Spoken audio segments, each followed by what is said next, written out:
Bom dia Lourdes, bom dia Dona Cátia.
Bom dia pessoal, enquanto o povo vai chegando então, eu vou deixar aqui algumas informações em relação à nossa igreja, tá bom? Nós estivemos reunidos, na verdade, via WhatsApp, né? Com a mesa administrativa da nossa igreja. E nós entendemos que apesar do caso aqui em Pindobaçu, do caso confirmado de coronavírus, até então um caso, não sei dizer se houveram mais depois disso, mas nós decidimos então optar por enquanto, manter as atividades da igreja normal, tá? As atividades normais da igreja, os cultos presenciais, seguindo aquelas mesmas regras que a gente já havia estabelecido, né? Que é a distância entre as pessoas no banco da igreja, 2 pessoas por banco, exceto que sejam da mesma família, o uso obrigatório de máscaras, uma pessoa na porta para receber, né, os membros da igreja com, com álcool, certo? A higiene dos bancos e tudo mais que a gente já vem seguindo nesse período desde que nós voltamos às atividades presenciais. Então a gente vai continuar, certo? Mesmo com esse caso, a gente vai continuar entendendo que é um caso, já está isolado, as pessoas que tiveram contato com ele, segundo informações, estão isoladas também, tá bom? E nós então optamos por isso. E em breve a gente vai dar mais informações ou alguma outra decisão à medida que forem acontecendo casos ou não. Nós esperamos que não. Até o ponto que nós voltemos às nossas atividades regulares, certo? Escola dominical e tudo mais. Tá bom? Então, são essas as informações iniciais. Deixa eu ver aqui. São estas as nossas informações iniciais. Nós vamos então nós vamos orar e passar para a nossa devocional, tá bom?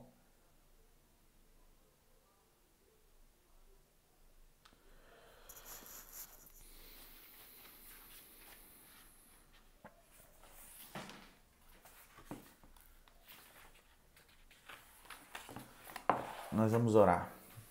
Eu vou orar para a gente iniciar, tá? Bendito Deus, obrigado, Senhor, por mais esse dia, por mais essa manhã, no domingo do Senhor que se inicia.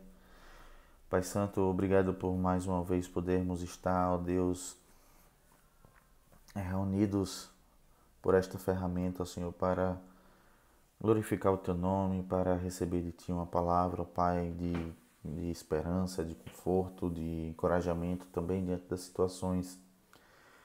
Nós te agradecemos, ó Pai, nós te agradecemos pelo Teu cuidado, amor derramado sobre nós, pela tua graça que nos preenche, que nos envolve, ó Deus, não nos permitindo, não nos deixando amedrontar diante das situações e cuidando de nós e nos protegendo.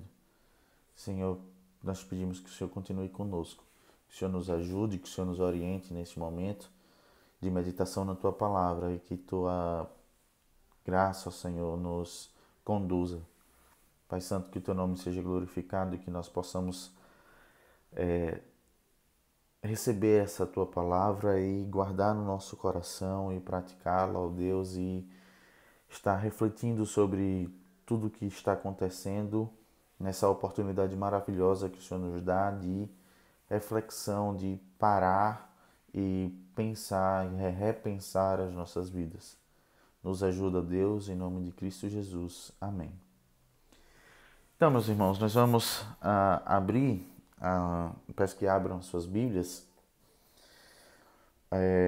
no livro de Apocalipse, no capítulo 3. Esse texto, né, essa carta à igreja de Sardes, foi a carta que nós trabalhamos, na verdade, na quinta-feira passada, na nossa igreja, tá bom? E eu venho pensado muito nela desde quando a gente estava estudando para apresentá-la à congregação.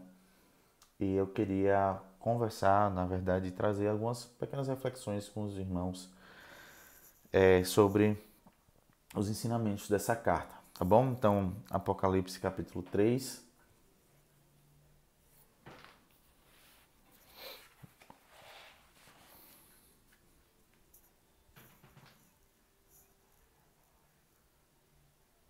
Nós vamos ler até o verso 3 somente, tá certo? Diz assim: Ao anjo da igreja em Sardes escreve: Estas coisas diz aquele que tem os 7 Espíritos de Deus e as 7 estrelas. Conheço as tuas obras, que tens nome de que vive e estás morto. Sê vigilante e consolida o resto que estava para morrer, porque não tenho achado íntegras as tuas obras na presença do meu Deus. Lembra-te, pois, do que tens recebido e ouvido, guarda-o e arrepende-te. Porquanto, se não vigiares, virei como um ladrão, e não conhecerás de modo algum em que hora virei contra ti. Meus irmãos, a igreja de Sardes ela é uma igreja peculiar no livro de Apocalipse,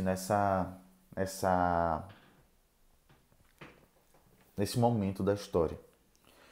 Veja, as cartas, né, as igrejas, as 7 igrejas da Ásia, têm por padrão a perseguição. Elas são igrejas perseguidas, exceto a igreja de Sardes. A igreja de Sardes, ela mantinha uma certa paz, certo? Ela mantinha uma paz, um bom relacionamento com as pessoas da cidade. E isso é, de certa forma, até certo ponto, isso é o mandamento do Senhor, né? Se no que depender de nós, nós devemos ter paz com todos. Entretanto, a paz que a igreja de Sardes tinha era uma paz, de certa forma, estranha, como eu falei, para o contexto da época. As igrejas eram perseguidas, as igrejas eram encurraladas por todas as partes do Império Romano, tá? Nós temos Esmirna, que era uma igreja pobre, nós temos Éfeso, que tinha um vigor por defesa da doutrina muito grande. Nós tínhamos Pérgamo, né, que com todos os seus problemas, e além dos problemas doutrinários que a igreja tinha, mas ela também era uma igreja perseguida, era uma igreja que passava perseguição. A igreja de Tiatira, que era tão carregada de problemas, né, nós podemos dizer assim, de problemas doutrinários, justamente por conta desta perseguição, justamente por conta de sofrerem essa perseguição, perdendo bens, família, emprego, não conseguindo negociar, não conseguindo mercadorias, não conseguindo nada, justamente por conta dessa perseguição. E a igreja de Sardes, ela não enfrentava isso. Era uma igreja próspera, de recursos financeiros, era uma igreja que não tinham problema, os seus membros não tinham problema com política, com perseguição do império, nem com perseguição dos próprios judeus que os acusavam de... que normalmente acusavam, né, as outras igrejas de estarem adorando Cristo e incitando uma revolta dos romanos contra eles por não adorarem a César, ao seu imperador como rei, mas adorarem a Cristo como rei. E a igreja de Sardes, ela não sofria essas coisas. A igreja de Sardes, ela não sofria essas perseguições. E isso é uma coisa bastante estranha, porque, como eu falei, o comum, o correto não, melhor dizendo, mas o comum daquela época era justamente a igreja sofrer perseguições por causa de Cristo, porque elas eram fiéis a Cristo, elas eram fiéis aos ensinamentos de Cristo, e isso causava revolta mesmo nos judeus, isso causava revolta nos romanos, nos judeus principalmente por conta toda a questão histórica do Sinédrio, né, dos fariseus, os escribas serem contrários ao cristianismo, contrários ao próprio Cristo, tendo matado o nosso Senhor.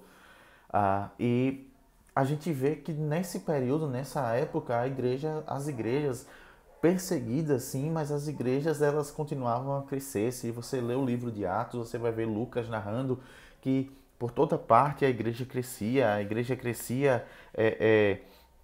se multiplicava em número, multiplicava o número dos discípulos.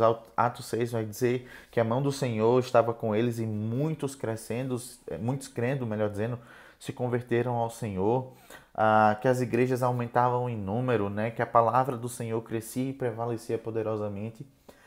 Mas tudo isso no meio de uma perseguição, tudo isso no meio de muitas vezes de fuga, né? Aqui nós temos a igreja primitiva que se reunia em casas, mas depois que tiveram que se reunir em cavernas, no deserto, criando maneiras de se comunicar, de se reconhecerem como cristãos. Então essa era a visão do mundo em relação ao cristianismo na época, mas Sardes não enfrentava esses problemas. Mas a igreja de Sardes não enfrentava isso.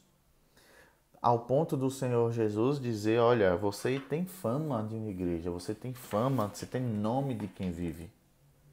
Só que você está morto. Você tem fama de que vive e estás morta, né? Estás morto. A igreja estava morta. Por que o Senhor diz isso? Por que Cristo diz isso? Porque Cristo vê as coisas de uma forma que nós não enxergamos. Para nós, muitas vezes, o sinal de que uma igreja está bem,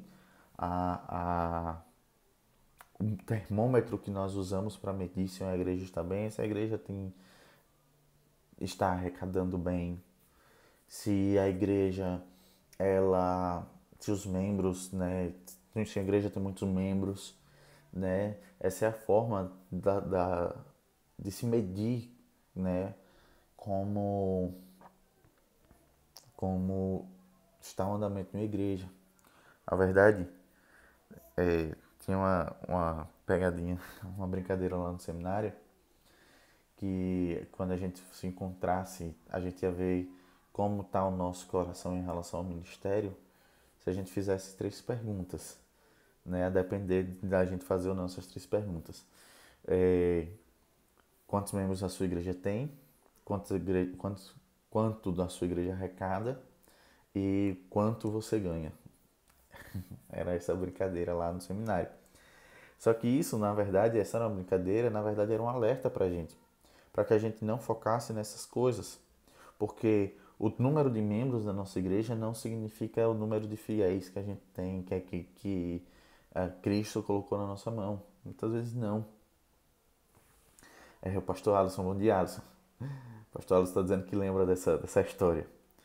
O quanto a sua igreja arrecada também não significa nada, né? Uma pessoa pode ser metade ou mais da metade do sustento da sua igreja. Então isso também não significa nada. E quanto você ganha, muito menos, né? Isso não deve importar, isso não deveria importar. Mas essas coisas importavam para Sardes, né? Pelo menos as 2 primeiras importavam para Sardes. Era uma igreja vista pela sociedade de maneira boa. Era uma igreja apresentada dentro da sociedade como aquela igreja tranquila, sabe? Aquela igreja que não causava problemas, aquela igreja que vivia numa paz, aquela igreja que vivia numa tranquilidade é, que as outras talvez poderiam querer. Só que para Cristo, né, essa tranquilidade era o sinal da sua morte. Como eu falei, por todo o contexto, essa realidade era o sinal da morte daquela igreja. Por quê?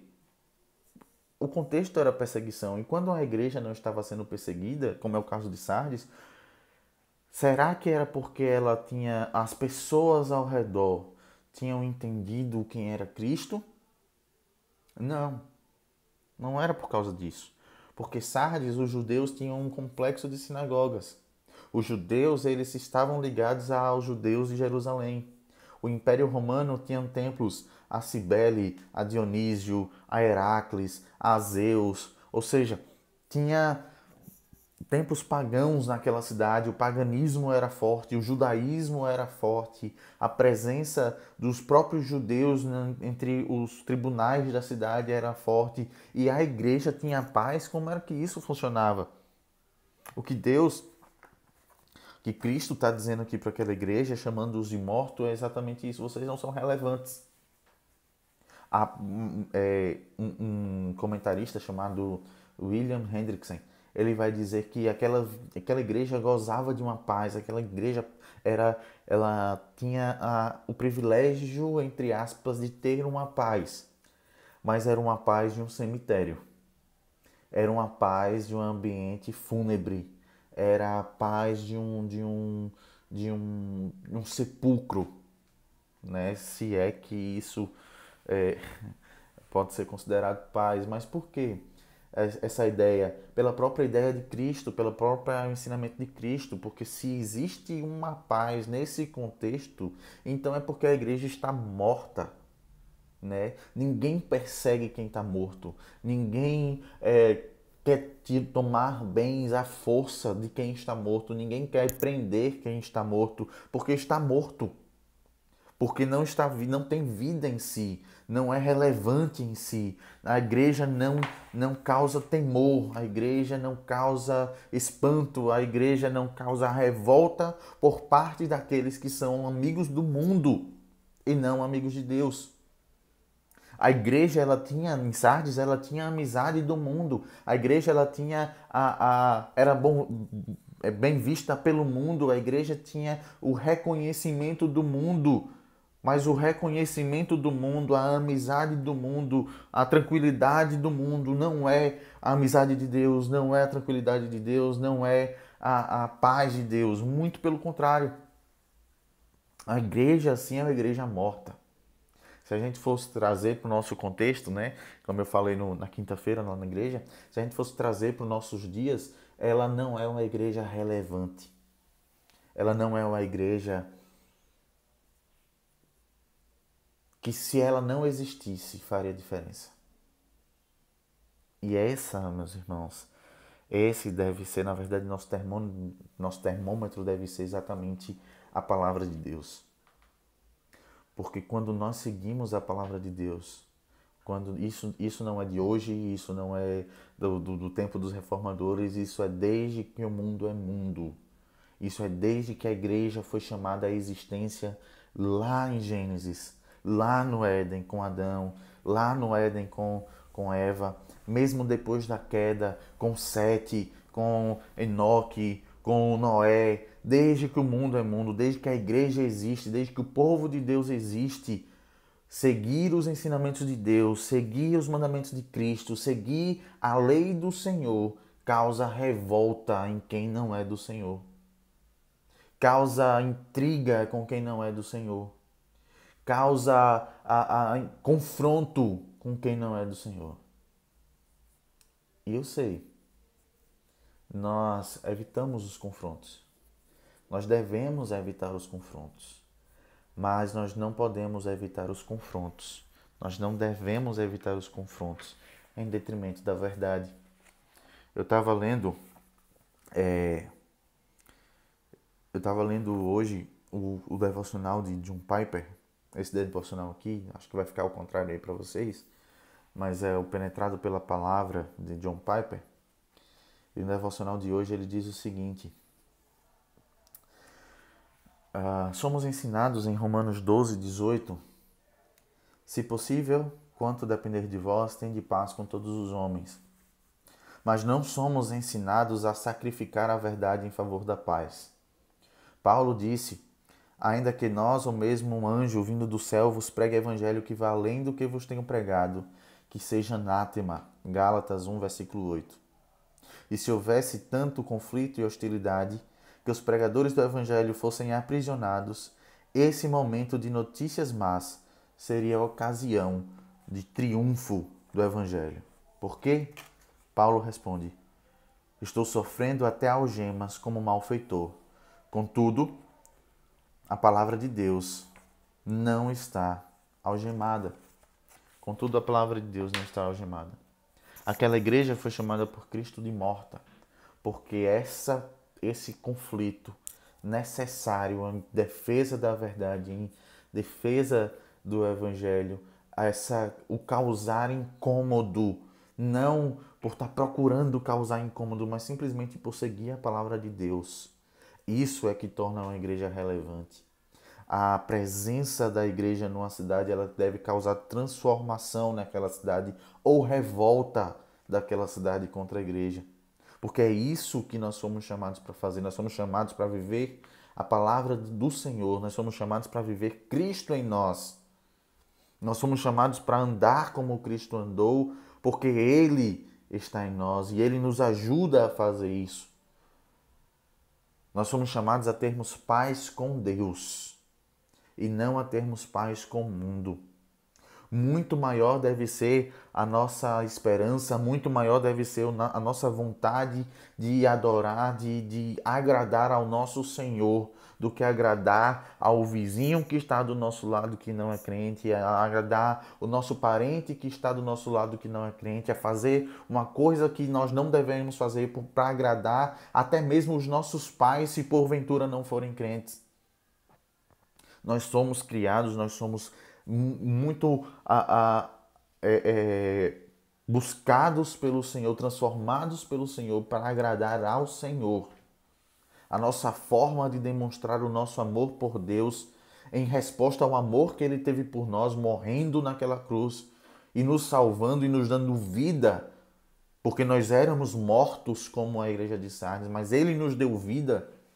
A nossa resposta a isso é a obediência à palavra do Senhor, é obediência à vontade do Senhor, é obediência aos ensinamentos do Senhor, é querer prestar ao Senhor um culto não apenas no domingo, como faremos logo mais à noite, mas um culto diário que se inicia com a nossa entrega total e dedicada ao Deus da nossa criação, ao Deus da nossa salvação.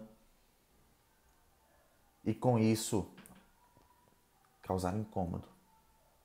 E com isso, causar revolta para aqueles que são contrários a Deus, para aqueles que são amigos do mundo e inimigos de Deus.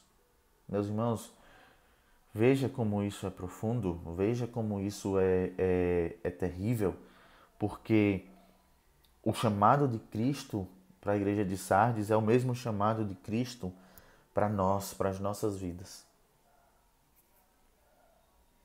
Será que nós não podemos nos identificar mais com a igreja de Sardes em sabermos que nós temos nomes de cristãos, mas na verdade estamos mortos ainda?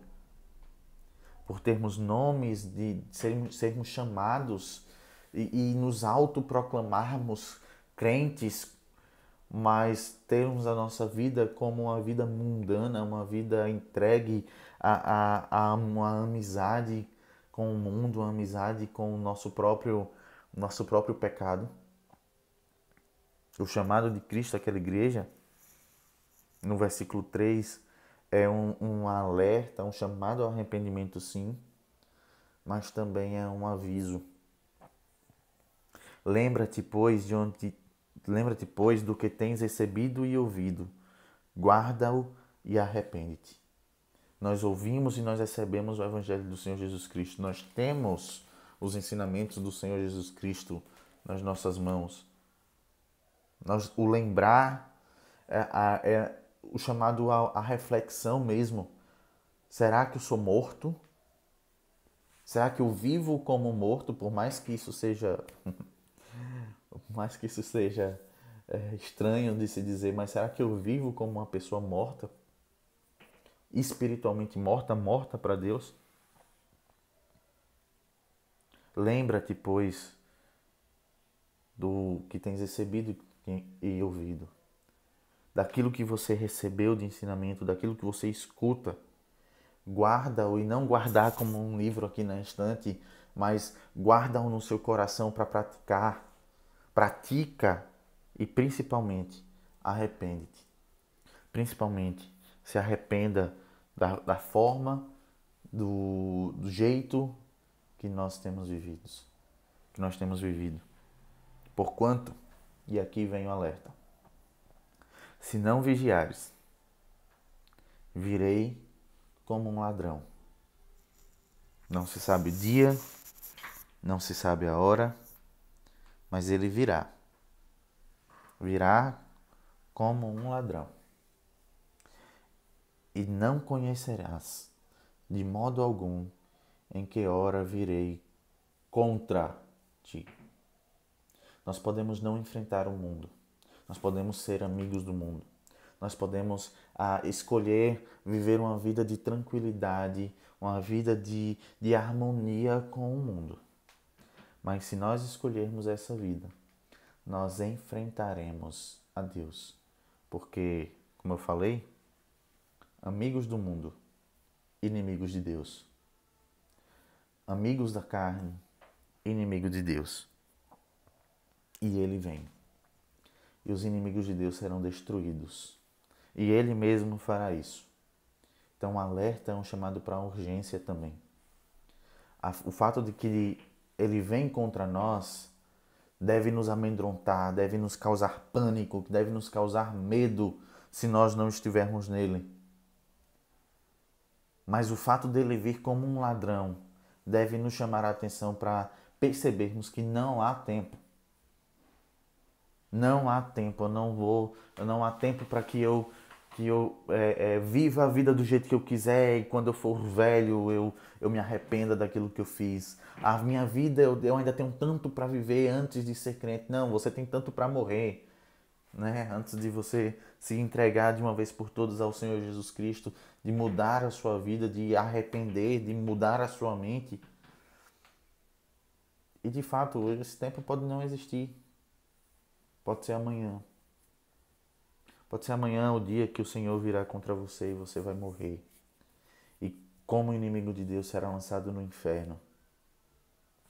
Pode ser amanhã. Pode ser daqui a pouco. Não há tempo. Simplesmente não há tempo. O Senhor vem como um ladrão. Nós não sabemos o dia, nós não sabemos a hora. Mas lembre que ele venceu todos os seus inimigos e todos os seus inimigos estão sob o seu controle. Lembre que um dos inimigos que o Senhor Jesus Cristo venceu foi a morte. E a morte para quem está em Cristo não deve causar medo. Mas para quem não está,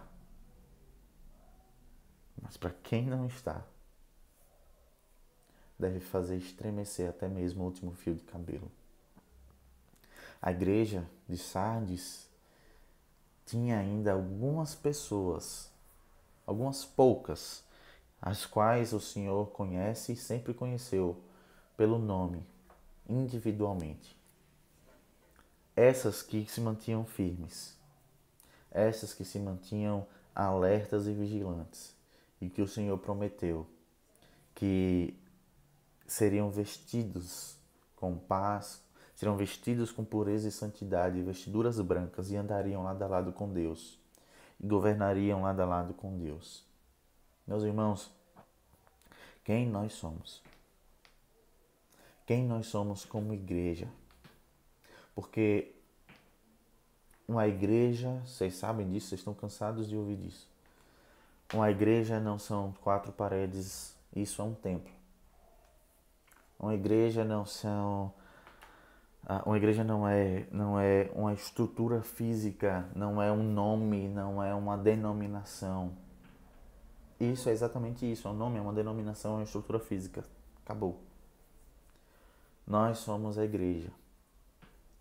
E a pergunta que nós devemos fazer é: nós somos relevantes? Eu estava. Vou até fazer uma propaganda aqui sem querer. Eu tenho um Instagram junto com um amigo chamado Cá Entre Nós. No Instagram tá Cá Entre Nós OF. E nós nos dispusemos a fazer podcasts, entrevistas, conversas com alguns pastores sobre alguns temas. E essa semana eu estava editando uma dessas entrevistas, uma dessas conversas, e o pastor Mateus Caetano, da Igreja Presbiteriana do Pina, em Recife, ele disse que eu vi uma vez uma pergunta: se onde é que você estará? Como você será conhecido nos próximos 10 anos? Se você continuar fazendo a mesma coisa que você fez nos últimos 10 anos. Aplicando para o nosso contexto, será que nós seremos relevantes nos próximos 5, 10 anos? Se nós continuarmos com as mesmas atitudes que nós tivemos nos mesmos 5, 10 anos anteriores? Será que não é o momento de nós ouvirmos a recomendação do Senhor, ouvirmos a ordem do Senhor e parar nesse momento em que todos estamos parados? E pensar nesse momento que a coisa que mais nós temos feito é pensar, né? No nosso contexto, na nossa situação, no momento em que nós estamos enfrentando, no momento em que nós estamos vivendo. Nós devemos parar e pensar, lembrar dos ensinamentos de Cristo, lembrar do que recebemos, lembrar do que ouvimos e guardá-lo e praticá-lo e nos arrepender todos os dias de, embora vivificados pelo Espírito Santo de Deus, continuarmos, porventura, agindo como mortos, agindo como vivendo apenas de nome. Que nós não vivamos mais apenas de nome, meus irmãos, que nós sejamos vivificados pelo Espírito e transformados de dentro para fora, nos arrependendo, sim, nos entregando e obedecendo a palavra do Senhor, mesmo que isso signifique perseguição, mesmo que isso signifique ódio, mesmo que isso signifique desprezo e repulsa por todos aqueles que não conhecem o Senhor Jesus Cristo. Que nós possamos,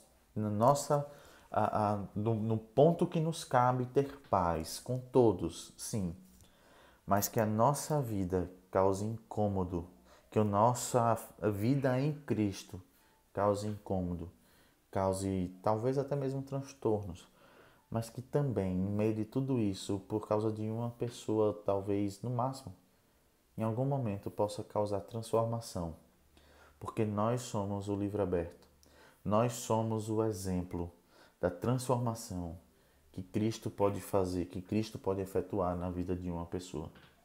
Nós não somos o evangelho ambulante, não. Nós pregamos o evangelho, mas nós somos o exemplo, sim, do que o Senhor Jesus pode fazer na vida de qualquer pessoa. Qualquer pessoa. Tanto judeus quanto gregos. E até aqui, onde nós estamos, os confins da terra, né? O novo mundo. Essa transformação não é étnica, essa transformação é espiritual. E nós somos exemplos vivos do que Cristo pode fazer por nós. Bem, vamos orar? Vamos encerrar esse momento e nós vamos orar, tá bom? Pai Santo, nós louvamos o Teu nome, nós te agradecemos, Senhor, nós te pedimos que o Senhor continue falando aos nossos corações, que o Senhor continue falando ao Senhor através da Tua palavra, ó Pai, as nossas vidas e que nós possamos, ó Deus, atentarmos e nesses momentos pararmos e pensarmos no que nós temos feito como igreja do Senhor, que nós temos produzido, nós temos entregado a Ti em resposta àquilo que o Senhor fez por nós. Pai Santo, se porventura, ó Deus, estivermos sendo encontrados em falta, e creio que certamente estamos, que o Senhor mesmo venha nos vivificar, que o Teu Santo Espírito, ó Deus, que atua ainda neste mundo, atua em nossas vidas, atua no nosso meio, que Ele venha nos fortalecer, nos transformar de dentro para fora, para que nós sejamos sempre, ó Deus, moldados e moldados à semelhança de Ti, à semelhança do Teu Filho. Nos dá vida ao Senhor, nos faz enxergar, ó Pai, o nosso papel como cristãos, de não apenas ter nome, mas vivermos como filhos de Deus.